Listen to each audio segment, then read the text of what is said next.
The NTT IndyCar Series just had their second race of the 2022 season for the XPEL 375 at Texas Motor Speedway. This is the first oval race of the season. One of the issues at Texas Motor Speedway is the PJ1 compound on the bank turns on the outside. That PJ1 substance on the track gives grip to those NASCARs, but it doesn't provide grip for the Indy cars. The past couple of seasons, they had to deal with that. On a Saturday practice session before the race, they would have a group of cars run that higher line to help clean out that PJ1 and hopefully build up more grip for the Indy cars to run on the outside, to have a second lane into turns. In qualifying, Felix Rosenqvist would win pole position. Scott McLaughlin would continue his run after his win at St. Pete by starting second for the race. At the start of the race, Alexander Rossi would jump the start. His penalty was to just drop back one position. Instead of serving the penalty, Rossi would drop out of the race due to a mechanical failure with his car. Felix Rosenqvist on pole got to a great start, but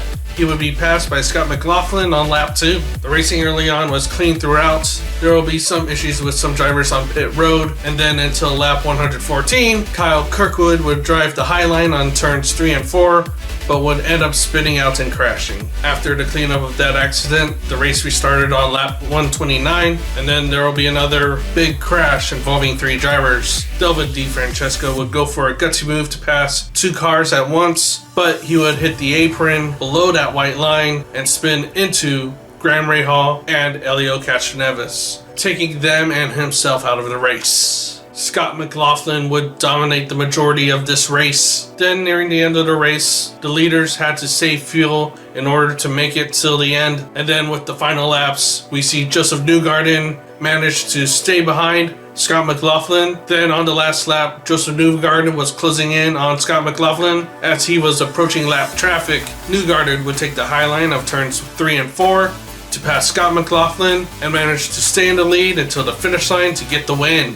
With Newgarden's win at Texas Motor Speedway, this would achieve Team Penske's 600th win as an organization throughout all the motorsports disciplines they have helmed throughout the years. Sadly, the PJ1 has made it a little bit more difficult for the IndyCars to race on that oval, but what they did with cleaning up or trying to run that high line to give the IndyCars more grip on the high line, it really did work, as there was a pretty decent second lane on that high line. Now for the championship standings after race 2 of 17. Scott McLaughlin still is in first place with 97 points, followed by Will Power in second with 69, Alex Palou with 67 points, Joseph Newgarden with his win would move up to 4th in the standings with 65, and Marcus Ericsson rounds out that top 5 in the championship with 58 points. Race 3 is next in the NTT IndyCar Series. It is the Marquis Street Race, the 47th